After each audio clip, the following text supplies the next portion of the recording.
Assalamualaikum, saya Rizman Guzaimi. Saya membawa watak ayah kepada Ratna, iaitu Tracy Senada dalam Malaikat Malam.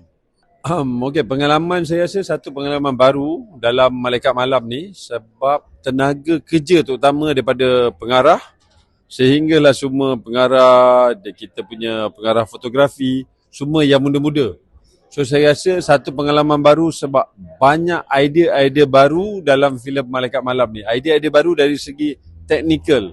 So saya rasa ni pengarah dia pun pengarah yang akan pergi lebih jauh, dan saya rasa sebab mula-mula saya rasa macam pengarah ni dia tak pernah lagi buat filem.